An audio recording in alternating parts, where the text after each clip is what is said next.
अस्सलाम वालेकुम। मैं हूँ doctor Hafsa Haider, homeo physician. आज का जो हमारा टॉपिक है वो गाल स्टोन के बारे में है।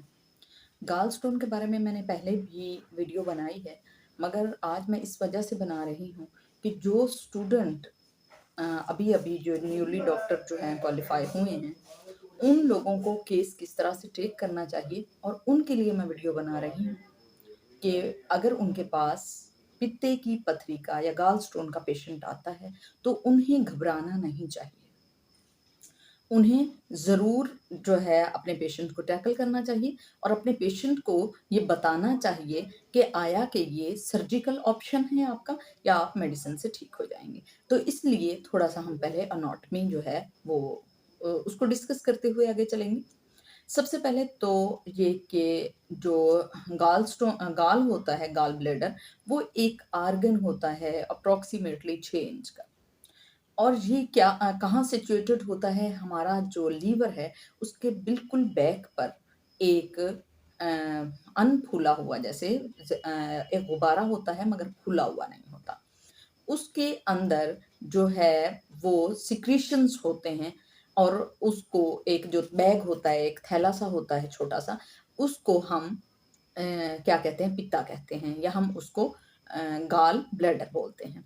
ये हमारे जिगर के अंदर एक एंजाइम होते हैं जो सिक्रीट होते हैं और वो उनका काम क्या होता है, हमारे जो हम खाना खा रहे होते हैं उनको पचाना, दौरान खाना भी उसको जो है ब्लेडर के अंदर रखना, और जब खाना खा ले, जो जो भी इंसान है वो खाना खा ले, फिर उसके बाद उस खाने को काबिल हजम बनाने के लिए और भी जो हार्मोन्स हैं वो रिलीज होते हैं। मगर ये खास तौर पर जो पित्ते के लिए हार्मोन रिलीज होता है ये जिगर से होता है। और ये जिगर उसके मैदे के साथ और पैंक्रियाज से पहले का आर्गन होता है। ये और तीनों जगह ये मिलती हैं ड्यूोडेनम, यानी जहाँ पे छोटी आंत होती है उसके मुंह के सुराख पर ये मिलते हैं। वहाँ पे बाइल जो है वो सिक्रीशंस भी आ रही होती हैं। हेपेटिक बिलियरी डक्ट जो होती है वहाँ पर ये मिलते हैं और वहां से फिर आगे जो है वो खाने के निज़ाम का सबब चलता है। अब जब हमारे पास पेशेंट आता है और वो आकर कहता है कि मुझे गाल स्टोन हो गया है, और उसके बारे में दो मुख्तलिफ किस्म की बातें होती हैं। एक तो ये होता है कि कुछ लोग ये कह देते हैं कि होम्योपैथी में आप जो है वो भरोसा ना करें, इसके लिए आपको बहुत ज़्यादा ज़रूरी है कि आप सर्जरी करवाएं। हाँ, सर्जरी भी इसके लिए ज़रूरी है, मगर ज़रूरी नहीं है कि आप सर्जरी जो है वो आप करवा लेते हैं और उससे पहले का जो अदवार है या उससे पहले का टाइम जो है वो आप ज़ाया कर देते हैं। उसके अंदर जो स्टोन पैदा होते हैं या उसके अंदर जो मटेरियल जाता है, वो क्या होता है, वो कोलेस्ट्रॉल से बना हुआ होता है और बिलिरुबिन से बना हुआ होता है। तो वो एक नरम सा, माइल्ड सा एक स्ट्रक्चर पैदा होता है जब ये काम करने के काबिल नहीं होता। यानी जब ब्लैडर काम करने के काबिल नहीं होता तब जाकर इसके अंदर स्टोन बनते हैं। वही जो सिक्रेशंस होते हैं कोलेस्ट्रॉल की सूरत में, वो अंदर डिपॉजिट होने लगते हैं। यानी जब गाल ब्लेडर काम करना बंद कर देता है तो वही सिक्रेशन जो है वो अंदर डिपॉजिट होने लगता है और उस डिपोजिशन को कोलेस्ट्रॉल प्लस बिलिरुबिन का नाम दिया जाता है और उसको कुछ लोग पथरी कह देते हैं या उसके अंदर स्टोन बनना शुरू हो जाते हैं। तो ये एक सिलसिला है इसका। और फिर उसके बाद अगर ये थोड़ा बड़ा होने लगता है तो इसकी सर्जरी बहुत ज़्यादा ज़रूरी है, क्योंकि जिस डक्ट के थ्रू या जिस कॉलर के थ्रू ये बाहर की तरफ आएगा तो वहाँ पे अगर फंस जाएगा तो जो तीनों कंजक्शंस आ रहे हैं, यानी सिक्रेशन पेंक्रियाज की आ रही है, लीवर की आ रही है और बाइल्स जहाँ पे इकट्ठे हो रहे हैं खाने को हजम करने के लिए, तो वहाँ पे अगर ये स्टोन आ जाता है, यानी अगर ये बढ़ जाता है, तो आपको यकीनन सर्जरी की तरफ जाना चाहिए। मगर अभी ये बड़ा नहीं है तो आप इसका होम्योपैथी में बहुत अच्छा इलाज है और आप इसको अच्छे से संभाल सकते हैं। एक्चुअली जब इसका ये काम नहीं कर रहा होता, गाल ब्लैडर काम नहीं कर रहा होता, तो बाइल्स जो होते हैं वो भी ड्यूोडेनम में नहीं जा पा रहे होते। तो इसके सिम्पटम किस तरह के आते हैं? इसके सिम्पटम इस तरह के आते हैं कि हमें शुरू-शुरू में ख़ास पता ही नहीं होता। अगर 100 पेशेंट आपके पास आता है, तो उसमें से कम 85 पेशेंट ऐसे होंगे, जिन्हें कोई सिम्पटम ही नहीं आते, सिवाय इस बात के कि हमने ओवर ईट कर लिया था और हमें गैस हो जाता है, हमें अपच हो जाता है, हमें अफारा हो जाता है। उन्हें गॉल स्टोन की तरफ बिल्कुल तवज्जो ही नहीं होती। और फिर जब उसके बाद वो सोनोग्राफ़ी कराते हैं, तो उन्हें अंदाज़ा होता है कि उन्हें ये सब कुछ हो चुका है। तकरीबन लगभग 1 साल लगता है डायग्नोज़ होने में, फ़ौरन ही ये पता नहीं चलता है। पैंक्रियाज़ से भी हार्मोन्स रिलीज़ होते हैं और वो भी उसी डक्ट में जा रहे होते हैं। अगर हम सर्जरी फिर नहीं करवाते हैं, तो फिर क्या होता है, फिर ड्यूोडेनम जो डक्ट होती है, वो बंद होने का खदशा होता है। तो इसलिए ज़रूरी है कि अगर जो स्टोन है, उसका साइज़ ज़्यादा बड़ा हो गया है, तो फिर हमें क्या करना चाहिए, हमें ऑपरेट करवा लेना चाहिए और अगर कम है, तो उसकी मेडिसिन है। गॉल स्टोन जो हैं वो 4 तरह के होते हैं। सबसे पहला जो किस्म होती है वो कोलेस्ट्रॉल से बनी हुई कोलेस्ट्रोलियम जो स्टोन्स होते हैं वो पिगमेंट स्टोन होते हैं, कैल्शियम स्टोन होते हैं और मिक्स स्टोन होते हैं। मोस्ट ऑफ द टाइम जो है होता है वो कोलेस्ट्रॉल और बिलिरुबिन से बने हुए जो स्टोन हैं वो इसमें सिचुएटेड होते हैं, ये इसमें बनते हैं। गॉल स्टोन हो गए हैं तो किस तरह के सिम्पटम आएँगे? इससे ये है कि खाना हज़म नहीं होगा, राइट साइड पे पेन होगा और ये रिफ्लेक्ट भी कर सकता है बिल्कुल जिगर के पेन की तरह, यानी राइट साइड में अगर बैक की तरफ हाथ मारते हैं तो वहाँ पेन होगा और अगर आपको गॉल स्टोन है तो आपको बैक पे भी और फ्रंट राइट पे भी पेन हो सकता है। यानी आपको राइट साइड में जो पेन है वो हो सकता है बिल्कुल चेस्ट के नीचे।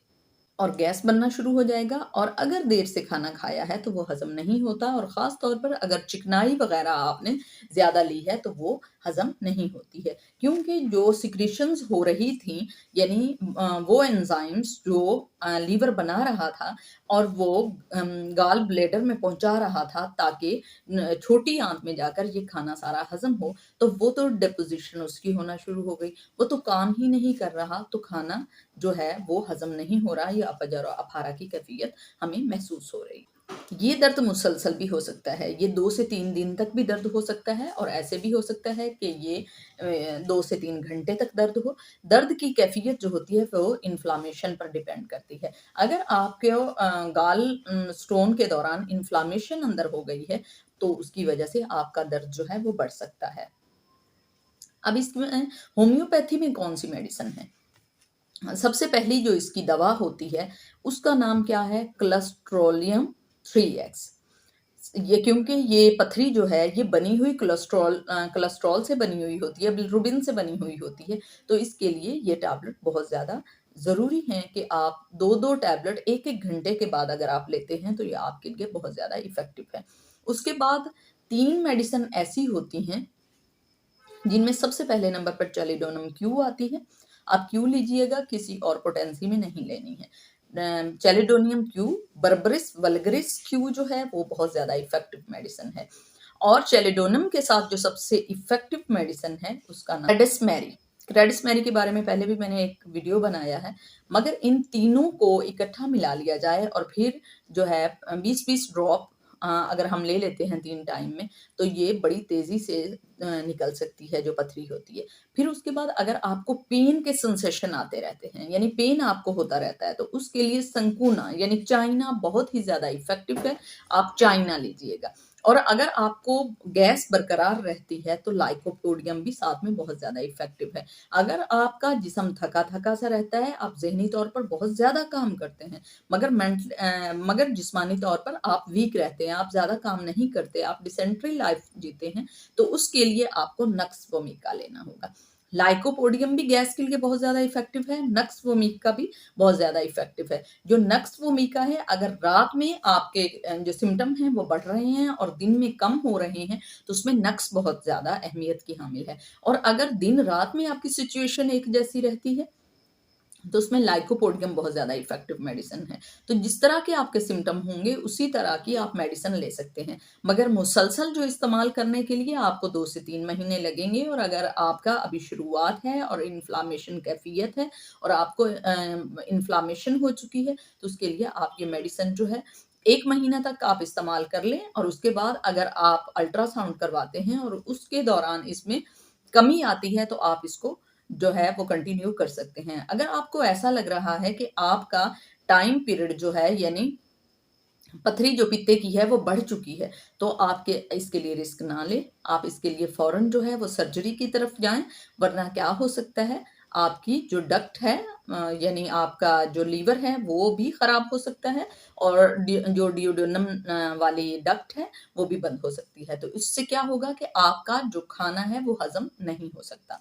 फिर उसके बाद कुछ लोगों को ये मिथ है कि अगर जो पित्ते का ऑपरेशन करवा लिया जाता है या गाल स्टोन जो है वो रिमूव हो जाते हैं या हम गाल ब्लेडर निकाल देते हैं, तो उसके लिए उसके बाद खाना हजम नहीं होता। ये जो मैंने पूरा अनॉटमी का आपको बताया कि ये किस किस तरह से इसमें खाना हजम होने का क्या तरीकाकार होता है। तो जब हम गॉल ब्लैडर निकाल देते हैं तो जिगर के अंदर जो एंजाइम्स बनते हैं हजम करने के लिए वो तो डेफिनेटली वैसे के वैसे सिक्रीट हो रहे हैं, ड्यूडेनम में भी वैसे आ रहे हैं। मैदा जो है उससे भी जो बाइल्स हैं सॉरी जो बाइल्स हैं वो भी वैसे के वैसे आ रहे हैं और जो पेंक्रियाज हैं वो हार्मोन्स जो रिलीज कर रहे हैं वो भी वैसे के वैसे आ रहे हैं। तो ये एक मिथ है कि खाना जो है वो हजम नहीं हो पाएगा, हमें अपच होगा, अफारा होगा। तो बहुत सारे लोग सर्जरी जो है उसको इग्नोर कर देते हैं। तो ये एक मिथ है। हाँ, ऐसा ज़रूर है कि आपका जो खाना है चिकनाई वाला वो बहुत जल्दी आप हज़म नहीं कर पाएँगे। मगर आप अगर सर्जरी करवाते हैं और उसके बाद उसको आहिस्ता-आहिस्ता अपनी बॉडी को रिलैक्स करते हुए चिकनाई खाते हैं या थोड़ा-थोड़ा चिकनाई खाते हैं, कोलेस्ट्रॉल की कम मिकदार लेते हैं, तो आपके लिए इतना बड़ा मसला नहीं होगा। आपका जिस्म जो है चाहे उसमें ब्लैडर होता भी है, तब भी अगर आप अपने जिस्म से ज़्यादा चिकनाई इस्तेमाल कर रहे हैं, तो तब भी आपका खाना देर से हज़म होता है। या आपका जो गाल स्टोन बने किस वजह से थे? इसी वजह से थे कि जब ज़्यादा काम उसको करना पड़ा तो डिपोज़िशन वहाँ पे हो गई। तो इसलिए ये 2 मुख्तलिफ किस्म के आपके पास जो हैं वो राय हैं। अगर अभी आपका गाल स्टोन ज़्यादा नहीं बढ़ा है, तो होम्योपैथी से बहुत जल्दी से वो ठीक हो सकता है। कोलेस्ट्रॉल की अगर वो बनी हुई पथरियाँ हैं, तो कोलेस्ट्रोलियम जो है 3x अगर आप ले सकते हैं या क्यू फॉर्म में अगर आप लेते हैं, तो ये वहाँ से रिलीज़ हो सकती है। और बर्बरिस वल्गरिस जो होती है, उसका काम क्या है? स्टोन को बाहर निकालना। इसी तरह चाइना का काम भी है पथरी को बाहर निकालना, बाहर की तरफ चीज़ को ले आना। तो ये बहुत ज़्यादा इफ़ेक्टिव मेडिसिन है, इसको आप इसी तरीके से इस्तेमाल कीजिएगा।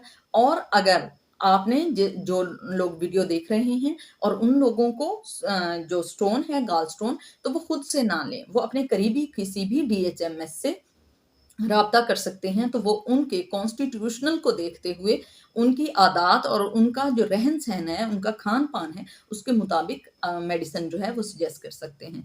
तो ये था हमारा आज का टॉपिक और ये है हमारी आज की मेडिसिन। तो अगर आपको ये पसंद आया हो तो प्लीज़ आप इसको लाइक कीजिएगा, शेयर कीजिएगा और सब्सक्राइब कीजिएगा। ओके, अल्लाह हाफ़िज़।